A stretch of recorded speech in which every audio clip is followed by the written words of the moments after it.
Hello and welcome back to another episode of PeopleFirst, the Young Careers podcast. Today we want to tackle the thing that makes the world go round, or so they say, and that's money. It's no denying that the last few years have been pretty challenging when it comes to finances, but we also want to acknowledge that everyone has their own relationship with finances and their own obstacles for costs.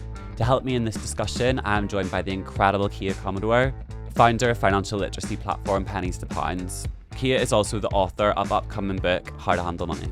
In this episode, we want to guide you through managing your finances and things that you can do in your 20s and your 30s to get on top of them.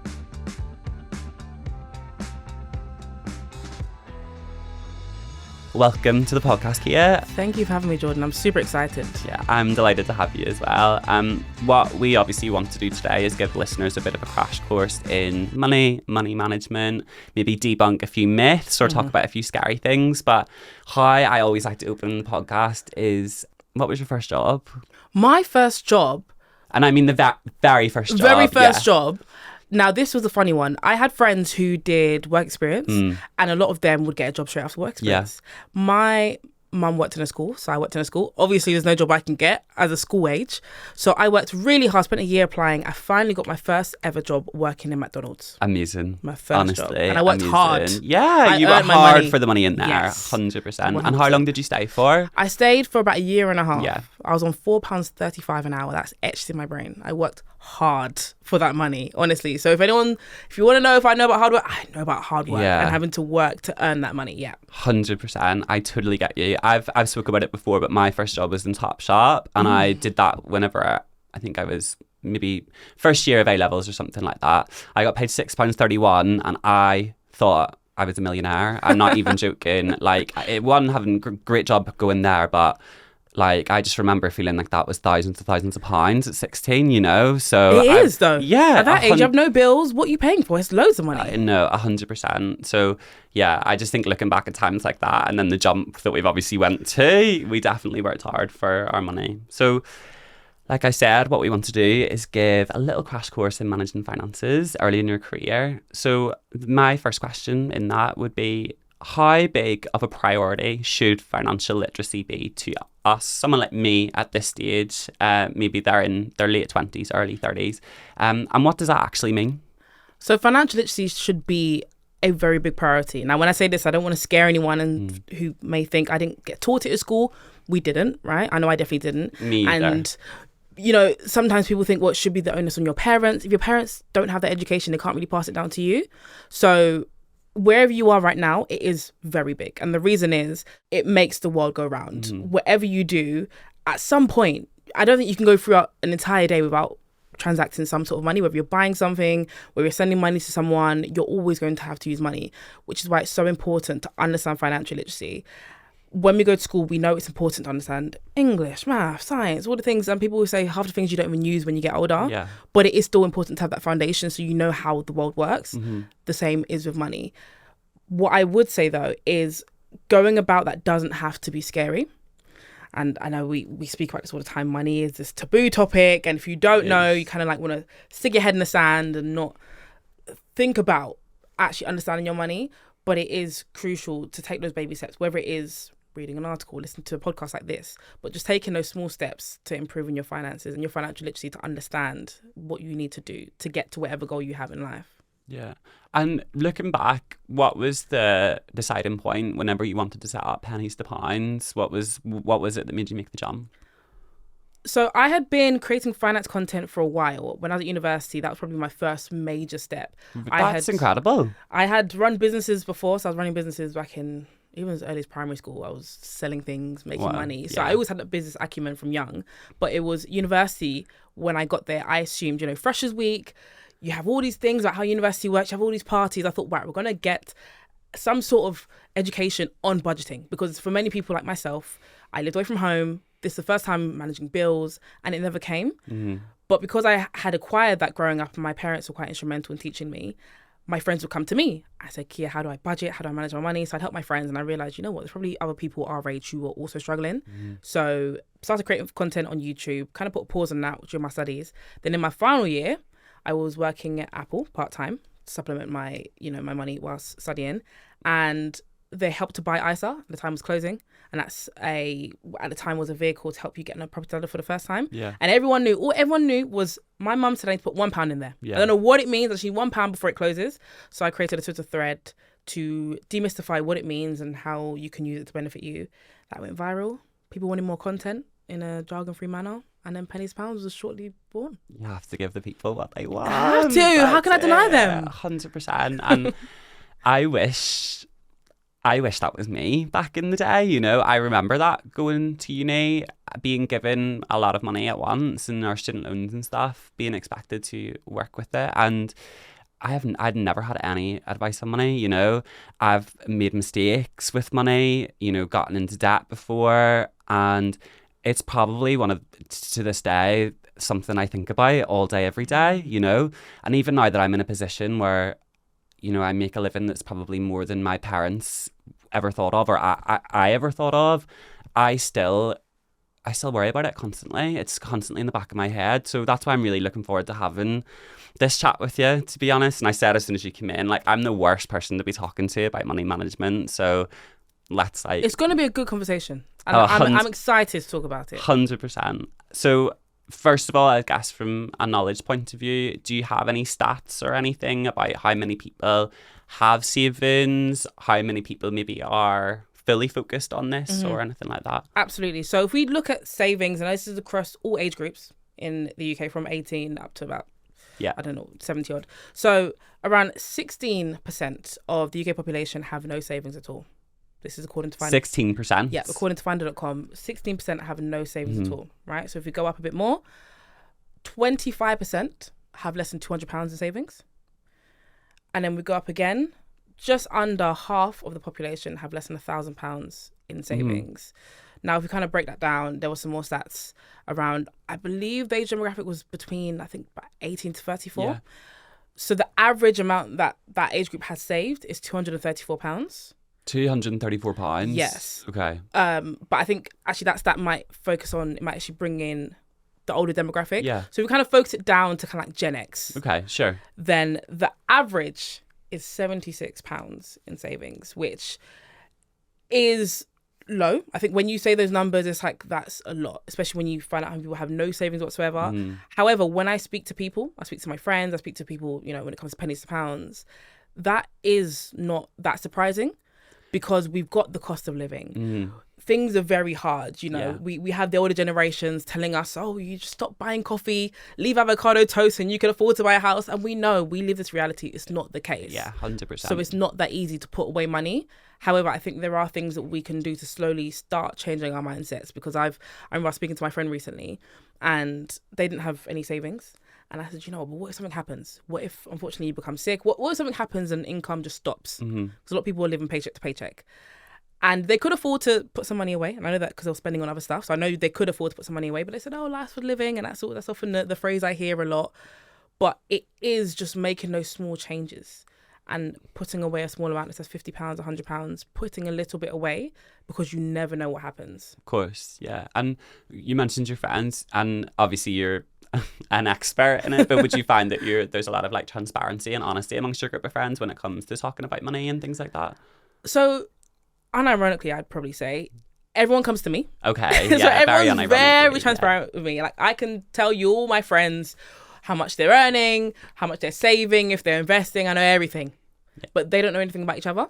Yeah, okay. So even when, you know, my close friends, like, we're all a group. Yeah. They have no idea about each other. They have no idea if they just got a promotion, if they, you know, they have no clue if they're saving whatsoever, because it is taboo and it is almost admitting to it. But I think because of what I do as a job, they think, oh, it's all right. I can tell Kia that I've got debts and I want to do this and I want to. They're happy. You're the fountain of knowledge for them. That's all, you know. Yeah, so. But I've tried to make an active effort to try and encourage my friends to talk about money. They know I'm the person. You know, I am that person. You know, sometimes you go out for, I think a big thing is like birthday dinners, and people will say the split. Do we split evenly? But I spent less. I'm the vocal one. Yeah. And I will say, especially if I have friends who I know aren't vocal but will just pay. Yeah. I will say, actually, no, so and so didn't get that much. No, you just pay for yours, and we'll split for ours. Yeah. Because I know that it's a taboo topic. Of course, 100%. And people don't want to admit that they don't have it, or maybe that you know, it's just so complex. And like your group of friends, I suppose they'll come to you. I grew up living with a lot of my friends, you know, when you're leaving uni and things like that. So I feel like we were all naturally very open and honest about it, especially more if we had not much at all, you know. So, and you know, there's like times whenever you're in your working life, maybe, for example, a couple of months ago, I needed to book a train that I could expense with work, but I didn't have that money up front, you know. The things that can happen towards the end of payday, you know, do you need an extra $5 that sort of thing? And I'm really lucky that we have that in our crowd of friends, but I know it's not the same for other people. So I'm just wondering if there is a way that we could maybe encourage people to talk about it a little bit more, or how can you like broach that conversation without being like, how much money do you have in your bank account? Are you thinking about your finances, you know? Well, I know if someone came to me and said, how much money do you have in your bank account? I would definitely have my back up against the wall. Yeah, so that's not how we want to do it. We don't want to do that. But I always say a good way to start a conversation with friends, family members, anyone you want to kind of, that you're close with, you want to talk about money with, is to always start with yourself. So for example, if you and I are talking, I might just say, oh, Jordan, you know what, I've started saving some money, you know, I'm kind of saving towards a car next year. I want to ideally save around £5,000. I've just started though, and I'm putting away £50 a month. That's what I'm doing. So hopefully I can get there next year, I might have to push it back a bit, but that's what I'm working towards. Are you saving towards anything at the moment? What's your savings goals? Instantly, I've shared something. It's not too personal. Yeah. I don't mind talking about my savings. But then you now feel confident or comfortable to be like, you know what, actually, Kia, I don't think I'm not saving at the moment, but maybe I should. Yeah. Now you've kind of, and now you've opened that gateway. Now we can talk about savings because I've just told you something, and you might check up in a month's time and be like, oh yeah, you're saving towards a car. You're still saving. How's that going? Now we've got more of an open conversation. I might say to you, do you know what? Mine was a bit tight last month. Like it was really tight. And now gradually we're building on parts and elements, and we're now starting to feel comfortable. It's not about jumping the gun and going straight into the deep end. It's about getting people comfortable, especially with people, we're all raised very differently, but especially if you had a household where money wasn't spoken about, it is difficult to approach someone like that. For example, for me, money was spoken about very openly. If I go to someone who hadn't spoken about money, they're not going to want to talk about money. But if I start with me, and it's very surface level, savings, all right, everyone doesn't mind talking about savings usually. That's easy. We don't have to talk about, are you in debt at the moment? You know, what's your credit card debt looking like? Have you got overdrafts? We don't need to talk about that. But if someone now later on down the line feels comfortable to come to you and say, you know what, I've got this credit card and it's getting out of control, you know, the interest I'm paying is ridiculous. Now you can have that conversation, but I think it is starting small and gradually building up that trust and that comfort between you and the other person. Yeah, it's most important. I agree. And just thinking that, like, how much money would you say is a healthy amount to be putting away every month if you just want to have a little cushion or you just want to have a little something extra to look after yourself, you know? If we're not thinking about the car or the mortgage or saving for a rainy day, what's just like a nice little... Do you know what I'm trying to say? Absolutely. Yeah. So what I would say is, first things first, personal finance is just that. It's personal. So I always try to steer clear from giving an actual definitive amount. Instead, what I would say is, for anyone listening and watching, is to go home and list out all your expenses for the past month. If you're not sure, a lot of people don't know, there are apps that can help you to kind of see it all in one place, or you can sit down and go through your banks, all the accounts you have, and check how much did I spend and on what in the last month or the last 3 months to give you a more accurate spend. That amount each month is how much roughly you would need if the worst were to happen and you could not work for you to be able to survive each month. So from that number, whatever that number is, ideally, I'd say start with 1 month, then 2 months, then 3 months, and just keep saving. So if you get to having a year's worth, fabulous. That is an amazing cushion. Or if you just have 1 or 2 months, you know at least, should something happen, which obviously we hope doesn't. Hope it doesn't, but you've got that to fall back on. I was also talking to another friend of mine who's not happy in her job at the moment. She doesn't want to be there. She's like, I really want to go. And she's like, I don't want to leave without another job though. And I said, have you got a cushion, a financial cushion? She's like, do you know what, I've been saving, I've got a good couple of months worth. I said, right, so now you've got a bit more to play with, so you can actually make that decision knowing that you're not just doing it in haste and you have no backup. You've got that financial cushion there to fall back on, and then when you work again, you replenish that and you keep saving. So that's what you want to kind of aim towards. That's great. And where should we be saving? Where should we put that money into? Is that staying in our bank account? You know, does it go under our bed, under the mattress? You know, like, where should we put in that? Well, ideally, not your bank account. Okay. And if you are putting your bank account, it's okay. A lot of people are. I have this conversation all the time. But ideally not. The reason being is your bank account is just that. You're not getting any interest from it. You're not getting any kind of benefits from your money. definitely not under your bed. There is zero benefits from under your bed. So if possible, calling out to everyone that has those notes under the mattress. Yeah, please take them no. out. Yeah. Having a money jar, I've got a money jar at home. I've got physical coins, fine. But if it's a lot of money, you want to put it in some sort of account. Now, there's different types of accounts. There's things like easy access savings accounts, and that is as it sounds. It's easy to access. I need an extra 20 quid. Let me take that out quickly. That's probably the savings account that people are most used to when you want to transfer money from your savings to your current account. Pretty much instant transfer, right? Chances are it's a lower interest rate compared to other savings accounts you can get, but it's easy. So you might want to have things like emergency funds in there, that kind of stuff that you need to access as and when. Then there's things called fixed rate savings accounts, and that is, again, as it sounds. The interest rate for that savings account is fixed for a period of time.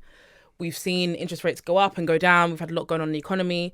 But if you manage to get a good interest rate, it might be a high one, 3-4%. You might want to fix it for a year, 2 years. And that means you're guaranteed, even if in the economy, the interest rate drops, yours will stay untouched for that period of time. Yeah. And again, that does tend to be higher. Then you have something called a notice account. Again, as it sounds, a notice account is where you have to give notice to take money out from that account. Okay, so how long would that window be? Maybe like... So it could be 30 days, could be a month. So you might say, right, I need money in a month's time. I'm going to take it out today. In 30 days' time, it's going to be back in my account. But it could be as long as 180 days. Okay, yeah. So it all depends. But again, given the nature of the account, because it is pretty much locked away for a period of time, and you have to give notice to get it back, they tend to have a higher interest rate. Okay. And then also you have things like ISAs, which stands for Individual Savings Account, which is a tax-free account that we have in the UK that you can open up. You can open up a savings account with them, like a lifetime ISA, all range of accounts within an ISA account. I know I'm kind of going top level on it. But there's so many different places. What I'd say is I've explained a lot of them very quickly, but what you need to understand is what is the purpose of this saving. Right. So if I've got one bulk of money that is for my car, I don't need it till next year. Maybe I'm going to look for a fixed rate or a notice account because I don't mind. I'm getting it next year so it can stay there and get more interest. But I've also got another bit of savings that is for my emergency fund. If things go wrong, this is my money. So I might have it even in an easy access. I'm not really fussed on the interest. I just want to access it. If I need it right now and I'm in a shop, I want to be able to transfer it out and I've got it. 100%. So just understanding what the savings, what it's doing for you to know where you want to put it. Yeah, no, that makes sense. That makes sense. And we talk about those ISAs and you've sort of covered like some of the pros and cons of them, but as if someone who was completely new to saving, just coming in, just starting their saving journey, maybe someone like myself, what would be the first steps that you would be doing? First steps would be to create a budget. Yeah. First and foremost, you cannot start saving. You can't do anything with your money if you don't know how much you've got coming in and how much is going out. Create a budget. Now, I will say, brace yourself, because if you've never had a budget before, that can be a lot emotionally to see, wow, I really am just throwing my money everywhere, or my money's going here, there, and I have no control over it. But this is how we start to get control. You create your budget so you know how much is going out, how much do I have coming in, how much do I have left over, most importantly. Number 2 is you want to pick an amount. So I personally prefer a percentage. Right, okay. I think that is good, especially if you're someone who maybe has a more varied income. If you're a freelancer, you might want to pick a percentage. But if you can pick an amount, if you say, right, I'm going to pick £100 because that's what I can comfortably afford, you pick that amount or percentage that you put away. And then from then, you start putting that money away. Pick whatever account. You don't have to venture too far. Whatever bank account you're with right now, whoever you bank with, have a version of pretty much every account I've just mentioned. Yeah. They have an easy access, which is your standard one that they probably just say, you can open up this savings account. That's usually easy access. They have fixed rate, they have notice, they have tons. So I would always say get an easy access first and start to understand it. Yeah. I was someone I think obsessed is a bit strong, but I really focused on my savings account. I want to have a look and see how much interest am I getting? What does that mean? If I put more in, how much do I get paid? You know, I really want to understand that. And once you understand that, you can say, actually, this money can go into this account now. Or I'm going to look at that bank because they've actually got a higher interest rate. I'm going to open up with that bank. But first and foremost, budget, pick an amount or percentage, and then open up an account and start putting the money away and make it regular. Yeah. So if it's monthly, if it's quarterly, if it's annually, but just pick a regular amount, even weekly, whatever suits you that you're comfortable with, pick it. And a lot of the times you can set up things like a standing order, and that's where you tell your bank account a set of instructions to move money from your current account to another account. Yeah. You set that once and it will go and do that for you. So that would be like, for example, I earn X amount, I want to take 10% out of that every month, and you just send it straight away to somewhere else. Yeah. Yeah. So depending on the account that you bank with, they might be allowed to percentages, or you might have to work out, right, 10% of my salary is £120. Yeah. So I want you to send £120 on the last Friday of every month into this account, and it will do that for you routinely. I always try and say, personally, if you're going to do monthly, a day or two after payday is a great time. Yeah. And I set all my bills for a day or two after payday. It is crushing because Yeah. you see that money coming in and you see it all go out, but it's a great way to see how much you have left. Instead of doing it sporadically throughout the month, and now all of a sudden you've got a bill coming out in 2 days' time, but you've got not enough in the account. You want everything coming out, savings, everything, bills, and then you know what you've got left to play with. Yeah. And different people do it in different ways, don't they? So, you know, I've said I'm a bad saver, but I've saved before, you know, and something I like to do is like, for example, I've recently just moved into a new flat. I've made a saving on my rent. So that extra I usually try and put in, you know, a different account or a like easy access or whatever. I have a friend who works a corporate job. When she gets her annual pay rise, she will put that extra money just into a savings pot because she knows she can live on her regular salary, you know. So there is that different thing. I have some friends that maybe would be a bit looser where they just put in their spare change at the end of their wage packet into it. So I guess that's like a nice way to think about it if you just want to get something a bit more routine. So picking a percentage of your wage that you do send away in a standing order, I think is something that could work for everyone, really. Absolutely, you know. yeah. That's it. And I've talked about that. I've made a saving in my rent and stuff. But is there a way that we could, if we obviously have our outgoings, is there anything that the listeners could do to maybe making small wins and reducing their outgoings at all? Yeah. So there are. I always tell people, if you go through and look at your subscriptions, there's probably places where you can cut back. I do this. You're sighing. I probably do this every 3 to 4 months. It's terrible. And I have a lot of subscriptions, usually because obviously I run a business, so I'm trying out new things. I'm like, oh, this is cool. I try out loads of things. Yeah. And it's usually the free trial that gets me. That's it. 100%. I'm usually good, but every so often, one slips through the cracks and I forget to cancel it. And all of a sudden, I'm seeing money come out in my account. I said, for what? Yeah. And I go back and I'm like, I forgot to cancel that. I would like to shout out Gusto Box. Please stop coming for me. I need that money. That's £75 or whatever it is when it comes out and you forget to cancel it. It's so much, honestly. My gosh. So yeah, completely get it. I'm going to do that as soon as we start speaking, Yeah, but I carry think on. there's probably a lot of subscriptions that if you sat down and didn't audit, that's why I call it like an MOT, right? 100%, Yeah, with my car, I take it to get MOT'd. I do the same with my finances. I sit down and I audit it. And there's probably a lot of things that either you can go tier down so you can save some money, or you can probably cancel it altogether. Yeah. So definitely go for your subscriptions, number one. Number two is I would say look and see where you can make swaps with what you're currently paying for. So there might be things like, no, I actually need to pay for this. Right. But things like phone contracts. Yeah. I have my phone, so I had my phone on contract finished. So I have the phone, it's mine. But my phone contract every single month costs me £8. Yeah. £8. Now I have friends who are paying £100 for their phone. I'm like, that's ridiculous. There are things where you can cut back on and make savings. Even just swaps with your spend, like with what you actually buy grocery wise. Yeah. There are things that you can do.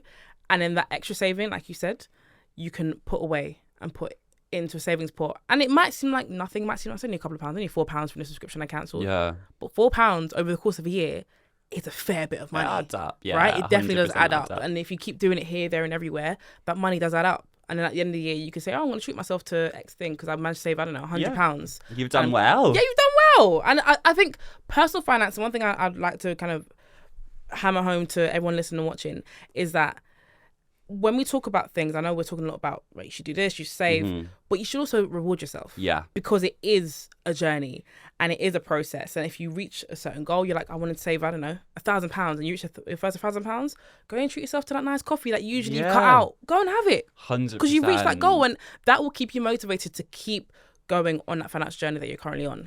No, I completely agree. So something that you mentioned earlier that I want to go into just a little bit more is the apps and things that you can use to help you, because we're obviously not out here on our own if things like that exist. So speak to me as if I'm completely unaware. Okay, so I'm going to start you off first and foremost with savings, since we've covered that a lot. Now, there's a few apps for savings. However, my absolute favourite, and I mean, I use it myself, and I've been using it myself for years, is an app called Plum. Plum. That's probably one of the first times I came across AI. They've been using AI for years in terms of savings, but obviously I know there's a massive boom now. But the way Plum works is that it uses the power of AI and open banking, which is just this thing that apps and banks who are registered can see our accounts. They can't see everything about you, but they can see how much in your account and that kind of stuff. So it uses the power of open banking to basically assess how you spend. So what you do, you sign up, you connect your bank accounts to it, how many you have. I have like 10, I have tons. And it will assess for about a week or so how you're spending. So you Yeah. spend more, do you spend less, and it will start to save on your behalf based on your spending habits. Okay. So if there's a week where I spend a bit more, saves a lot less. Yeah. If there's a week where I'm at home all week, you know, I'm I'm relaxing. doing nothing. Yeah. I'm doing nothing. Minding my own business. Yeah, I can afford to save more. And it balances that out. And the reason why I love it is because especially if you're just getting into saving Yeah. and you've never done it before and you're like a bit anxious about it, that helps you to save without even noticing it go. The people that I've told about Plum, especially my friends, have come to me and said, oh my gosh, Kia, I've got like £300 saved. I had no idea, because it's usually smaller amounts that you wouldn't see go, or you might spend yourself on in the corner shop or just in general, that it sees, okay, you didn't spend it this week, I'm going to put it in savings. And it's great. Also within Plum, they have loads of savings challenges. So, you know, you save money every time it rains, or the 1p challenges, tons of things to make it quite fun. So that's why I love Plum, number one. If you want to start budgeting, Emma's a great app. You can connect up everything. Now they've got so many different features where you can connect up all your accounts. I mean, savings, investments, even loans that you've got, everything. So you can see everything in one place. And that, again, is one that is quite shocking if you're just getting into it. But it's good to see everything in one place. And it helps you to see your spending, as well as Snoop as well. Another app. Like, helps you see your spending. And Snoop is really good because it will show you places that you can make cutbacks. Okay. So it uses its own power behind the scenes to figure out, actually, you could save an extra £20 on this bill here. And here's how you can do it. Really good app. And then one thing for me, a big thing is cashback. Okay. We all shop. Let's not pretend like we should stop shopping. We do shop, and it's absolutely fine. But I'm a big fan. If I'm going to shop, let me try and get some money back on that shop. So I use apps for cashback. One big one that I'm a fan of right now is called Cheddar. Okay. They've all got these fancy names. Yeah. All these funny names. Emma, Plum, Cheddar. You know, all of these names. Yeah. But Cheddar is one of my favorites at the moment because you can use it in store and online. And the way it works is that, so for example, I used it for Primark not long ago. And what I could do is I could get a gift card. So I put money in the gift card. And I did this at the checkout. The woman's told me how much I need to pay. I put it on the gift card. But I automatically get 8% of that back into my account that I can just withdraw into my bank account. Great. To do anything. Yeah. There are other websites like Top Cashback and Quidco. Again, where you sign up, you shop online, and you get a percentage of that purchase back into your account. You can put into your bank account, put in a gift card. It's just a great way to accumulate money if you're going to spend it anyway. Yeah, that's great. I am definitely going to have a look at a few of those, 100%. Moving on to something a bit different, and something probably that's, I would say, is quite daunting to talk about, debt and credit. First of all, before we jump into it, what would you say is just a breakdown of the difference between debt and credit? So credit is a tool that we can use to borrow money from an institution. So, for example, if there's a lender and you have a credit card, the credit card company is that institution that you're borrowing money from. You put things on credit with the intention of paying it back to that lender. Debt is an accumulation of credit that you've acquired that you haven't actually paid back just yet. Okay. So, like I said, I think a lot of conversation I have is people condemn credit. People say, credit's terrible, don't do it, you're going to be in debt forever. And credit as a tool is not inherently bad, like most tools. But if you misuse credit, then it can lead to debt and other spirals that can have negative repercussions. So it is really important that if you're going to use credit, understand why you're using it and how you're going to manage that credit. Yeah. And then jumping straight to it, what is a credit score then? How would you explain that in your own terms for someone who has completely no clue? So a credit score is a score given to you by the credit reference agencies. So they're the ones who are in charge of all of our credit. Sure. Right? There's a score given to you by them that represents how good of a borrower you are. Okay. AKA, how reliable are you at repaying back money that you have borrowed? So the lower the score, the less responsible you are, the less likely you are that if you're lent money, then you're going to pay it back on time or even at all. At all, yeah. The higher the score, the more responsible you are. You're probably going to pay back on time, if not early, back to lenders. Now, that score does influence how much credit you get, whether or not you'll be approved, and the interest rate that you'll get on that credit. It's not to say that if you have a low credit score that you won't be approved for anything. You will. There's still lenders who lend to people with poor credit. Yeah. However, what you'll find is that you'll end up paying quite a bit more than someone with a high credit score because they're able to get lower rates because, you know, they've shown that they're trustworthy, they can borrow money and pay it back on time. So that's what credit score is. Yeah. And how is this credit score measured? We've said is there good examples of ways that we can, maybe small things that we can do to impact that score? So the way that it's kind of measured or created, it varies between the 3 different credit reference agencies. So there's Experian, TransUnion, and Equifax. So the 3 main in the UK. It factors in a range of different things, such as like how much credit you've got out, how often do you pay back on time, have you missed any credit, how many applications have you made in the past year, all those kind of things. But the reason why you might get one score on Experian, another one on TransUnion, is because the amount of emphasis that they place on these different factors varies. Okay. So this is not factual, but for example, let's just say Experian says, right, the really important thing for us is how often do you apply for credit? So that's why your credit score is going to be different on Experian. Whereas TransUnion might say, actually, no, for us, it's actually, do you pay back on time? That's why you see a difference in scores. And also they have different numbers. You know, Experian might go to 999, TransUnion might be 750. Yeah. That's why you have different scores. But it is really important to have a look. In terms of building up your credit score, there's little things like being on the electoral register. Yeah, and that's stuff a really like big that. one. Yeah. That's probably one that, if you're not on there already, one that I always say you should do first. Yeah. Just to register to vote. Now, we're not talking about in a political sense, right? Registering to vote doesn't mean you have to vote. Yeah. Even though we encourage, I do encourage exercise your voting. right to vote. However, this is not what we're talking about right now. Yeah. Just put yourself down on the electoral roll. We'll give it a boost. A lot of people ask me why. The reason is, if you're not on the electoral roll, lenders need to be able to double check and see that you are who you say you are. Yeah. You say you're Jordan and you say you live in this place. We go to look at the electoral roll. We don't know if you are. So we can't really give you a score. We can't really lend you anything because we don't know if you're that person or if you're someone else. Once you're on there, they can now verify and be like, Jordan says he lives here. Cool. And you'll see a small boost in your credit score, number 1. Number 2, unsurprisingly, it's actually used credit. You know, you can't build a credit score without showing that you are responsible. Yeah. So if you're someone who perhaps is a bit weary of credit cards, I would definitely say consider getting a credit card, but maybe have a plan for it. One thing I say is use it for one thing. One thing. I hear that all the time. I have friends that use it for their petrol, for example, that's right? That's so common, isn't it? Yeah, petrol always goes in the credit card. Yep. Or is that your one holiday a year? Yep. Or something like that. So there's loads of things that you can do with that. Yeah. And the reason I say that is because if you do it for like petrol, for example, the chances are you probably already have that money in your account. You would have paid it by debit. So put it in your credit card. It's not saying, I still need to find that money for my petrol. You would have probably had it.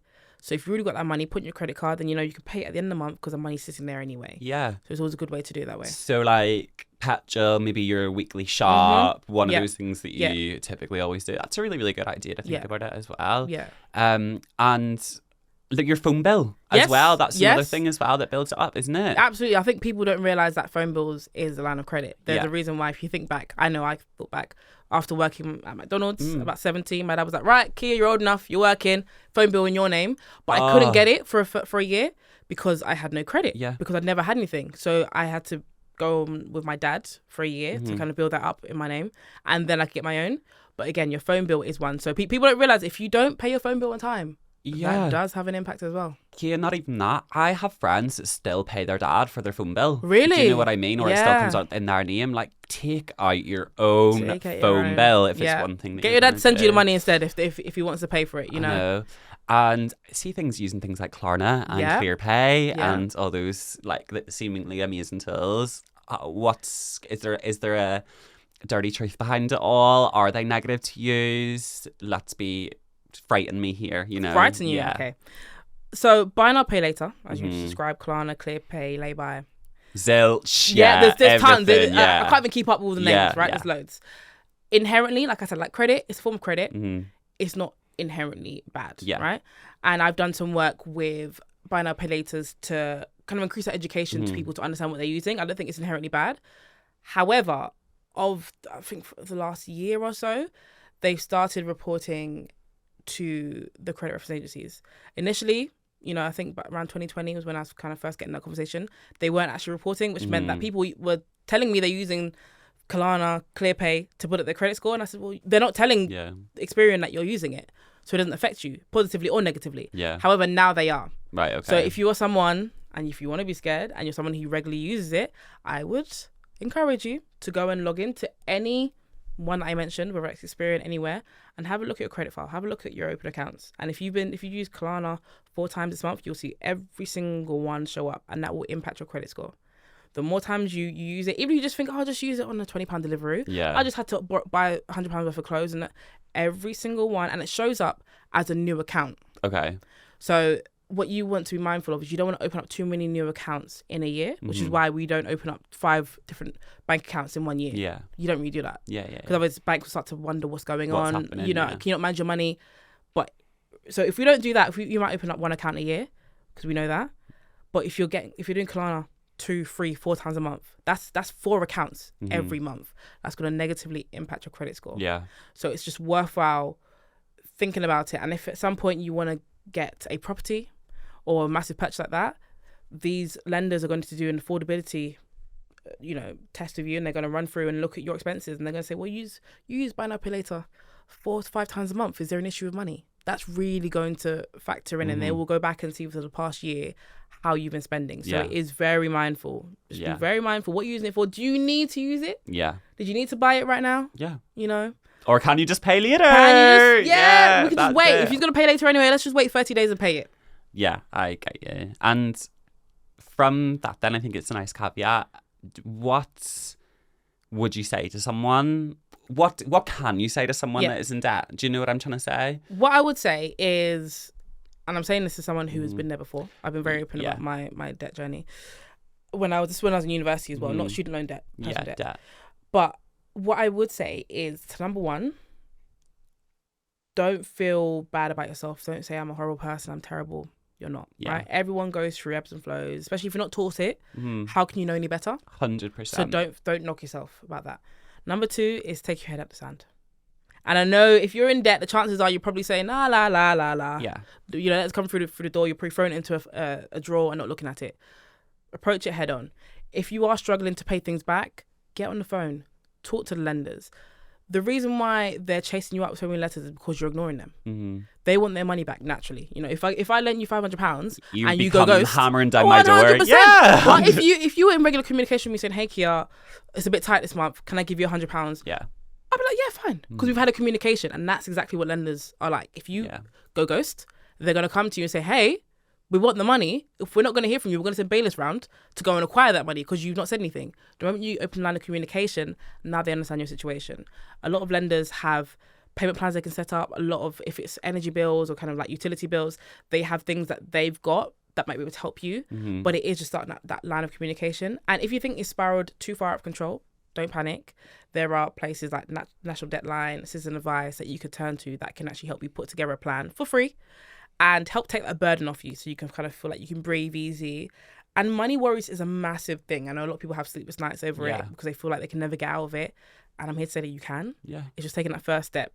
Taking your head out of the sand, start on the communication and seek help if you need it. Yeah, I get that. Again, I'm someone myself that's made like some silly mistakes with money and getting into debt and things like that. But going back to maybe some bigger things in life, if we're talking about things like mortgages and making a huge investment, borrowing a very large amount of money, what do we need to know before we make that commitment? What you need to know, you need to understand, especially for mortgages, how much you can afford. You'd be surprised how many people I talk to who say, you know what, Kim, I want to live in this place in London.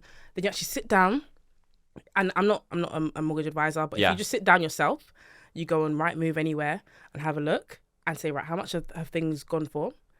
And you work it out. Bearing in mind, most banks will lend about 4.5 times your salary. Okay. So if you're earning, if you're on 20k, 30k, it's 4.5 times. For a lot of people, they're like, actually, maybe I can't afford that. So it is about being realistic with your goals and what you can afford. Obviously, if you have a partner or someone you're buying with, it makes it easier. But first, be realistic. Number 2 is figuring out, with my current lifestyle, can I afford to take out this massive loan? Because mortgages are for 25, 30 years. It's a long time. Oh, it's probably the biggest purchase that most people make in their lives. Yeah. And it's a long, long time. And I sometimes speak to people who say, oh, it's all right, I'm going to be rich one day, blah, blah. Living in the future is not going to help you with today. So you've got to have a plan. Obviously, lenders will only lend to you if they think that you can pay that money back anyway based on their affordability, what they've done with you. But it is having that plan. And sometimes it is changing your lifestyle. When you're living at home, you live one lifestyle. If you know you're going to move out and buy a property, you might have to cut back on certain things that were luxuries for you because you could. Yeah. Because you've got very little bills. Now you move out, you're like, oh, actually, I can't go out with friends, every weekend as I used to. It might have to be one weekend now because I just can't afford it. Or if I do go out, I've got a pre-drink, or, you've got to make small changes to know how you're going to pay things back. Sure. Yeah, that makes sense. And yeah, it is just a big thing. Like, back to the credit point, especially things for a mortgage or a massive loan, it is about getting your credit score and your credit usage in the right place from early. Even if you say, I don't plan to buy a house for the next 10 years. Yeah. It's getting into that right practice of how to use credit, so you're not using buy now, pay later for the next 10 years and just running up, so not buying a house yet, and then a year before you stop. You want to make sure that you're comfortable in that point, because the lenders will see your usage. And investing's actually something that I thought we would talk about a little bit more. But again, where is a good place to make an investment? Is that like... is that done through like an account or a lender or something? You know, are we investing in art and fine wine? What is the best thing to do that is in reach, you know? Yeah, well, there's a whole range. That is like another level of investing. We that could kind of take stuff. another podcast. That's a whole nother level. But in general, like I touched on it a bit earlier, ISAs, we are so fortunate that we have in the UK ISAs. Like, so it stands for Individual Savings Account, and that is a tax-free account. Within that, you can open up something called a Stocks and Shares ISA. Okay. And a Stocks and Shares ISA means it's an account where you can invest. You can invest in things called funds, which are basically groups of companies in one place. That you put money into that fund, the money gets spread across those companies. And you could put up to £20,000 into that investment account, so that Stocks and Shares ISA, every tax year. Now, I should say that £20,000 limit is spread across all ISA accounts that you hold. But that's if you had like a lifetime ISA and a Stocks and Shares ISA and a cash ISA. But you don't want to get too caught up in that. Let's just say you just had a Stocks and Shares ISA. £20,000 maximum per tax year. That's April to April. Yeah. Now, that's a lot of money. That means any profit interest that you get on your investments is completely tax-free. Great. And it's a great way to start saving and start investing, And it's something you should definitely look at. And one that people don't realise is the chances are, as long as you're of age, as long as you're over 22 and earn more than £10,000 per year, you probably have a workplace pension. If you have a workplace pension, you're already an investor. Great. Your pension gets invested already. So definitely have a look at that. See how much you're contributing. See what provider is managing your pension for you and where you're investing that money. Because you can actually be in charge of where your investments go in terms of your workplace pension. Yeah, that's incredible. I had no idea about that. Can you tell me a little bit more, to be honest, about that? Yeah, is there like more... Because I was under the impression that my pension just went into a little pot somewhere and that I would never be able to look at it or think about it again, you know? No, you absolutely... Usually, and I know this because I remember getting sent mine for the first time, people get sent these letters and they just dash it to the side. Yeah. Usually, if you have a new job or, you know, if your workplace changes providers, they will send you and say, hey, we are your pension providers. This is how you can access it. But most people don't log in. Yeah. But if you don't know, go to your HR department and ask them about your pension provider and find that access. But you can log in if you have an account. And what you'll find is that as long as you're contributing and you've opted in, you're automatically opted in once you're over that threshold like I mentioned. And if you opt out, every 3 years, you opt it back in. Okay. But once you're opted in, you'll be putting away a percentage of your income into your workplace pension. Yeah. Now, the bare minimum is 8%, but that 8% is shared between you and your employer. So your employer has to contribute at least 3%. So to make up that 8%, you might be contributing 5% of your income there. Some employers, which is why I urge people to go and have a look, some employers match your contribution. So that means if you contribute to 5%, they'll contribute 5%. If you raise that to 8%, they match 8%. That is brilliant. Yeah. I like to see it as a deferred pay rise. It's extra money that you're going to get on top of what you're already getting paid. Just the caveat is you're not going to get it for another 40 years. But it's money that I'm getting extra from my employer for doing the same work. Yeah, exactly. For doing nothing. So if I just actually contribute 10%, they contribute 10%. That's brilliant. Yeah. And if you, like I said, if you don't know if you have one already, you probably do. If you're over that threshold, talk to your HR department. If you've worked other jobs, which many people told me, and they've got other contributions, they don't know where it is, you can go, the government has a free track and trace. I need to note this down. Yeah, tracking for your pensions. Yeah, it's called pension track and trace. You just type that into Google and it will come up with the government website. And from there, they'll help you find your old pension pots. Also, there's a company called Pension Bee, which can find all your old pension pots, bring it all into one place so you know how much you've got in there. And you can choose to keep saving in there, whatever you want to do, but you've got them all there. Yeah. I mean, like, I'm sitting here, I've probably been paying into my pension for 10 years across probably 10 different jobs. And, like, where are they? So, yeah, I think that probably shows them, like, maybe the thought process that some people do have about things like pensions and stuff. Like, what you don't know won't hurt you. And people do sort of maybe just hide away from stuff like that. But one, they could be sitting on a gold mine for later on in life. Or two, there could be things that they could do to improve that, you know, or build more. And Do we need to be investing in a plan for the future aside from things like your pension or stuff like that? You know, what we've talked about, you know, saving for a car or saving a nice holiday, but should we all be saving long term? I think it's always good to have it in your mind. Yeah. And the way that you will know what you want to save towards is to write down, and I love this. I'm someone who has a vision board, so I know exactly what I want to achieve. And that does change from year to year, but I know what I want to achieve roughly. But sit down with yourself and to create a vision board for yourself. Do the next 5 years, 10 years, even 20 years. Where do you see yourself being? And the chances are a lot of the goals that you have, some of it might be down to personal things you want to do. Some of it might be down to career changes. But a lot of it's probably going to be fueled by money. Yeah. How much money you have. You want to live in a certain house compared to where you live now. You're going to have to get some money towards that. You know, you want to travel abroad for a year. Money's going to come into that. So planning for the future is really going to help you. Yeah. But knowing what your future goals are is what's going to help you to dictate how much you need to put away. Because it's all well and good to say, right, when I'm 35, I'm going to retire early and I'm going to live in Thailand. Yeah.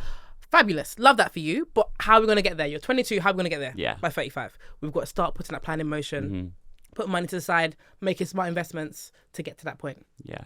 That's great. I have learned so much today, honestly, so much. And I think sometimes it's like it can be quite easy to feel a bit left behind when it comes to finances. And what would you say to someone who feels like they're maybe running out of time to get on track if they see their friends are buying houses and cars and all those sorts of stuff? I would say that social media has made it so easy for us to betray the best parts of our lives and hide the things that we don't want to share with people. So just remember that you're running your own race. Yeah. There is tons of time. There are people who are in their 50s and 60s who start again. So if you're only in your 20s and 30s, you've got so much time. Yeah. I feel like my dad's in his 50s and he's just got a new lease of life. He started everything again because he can.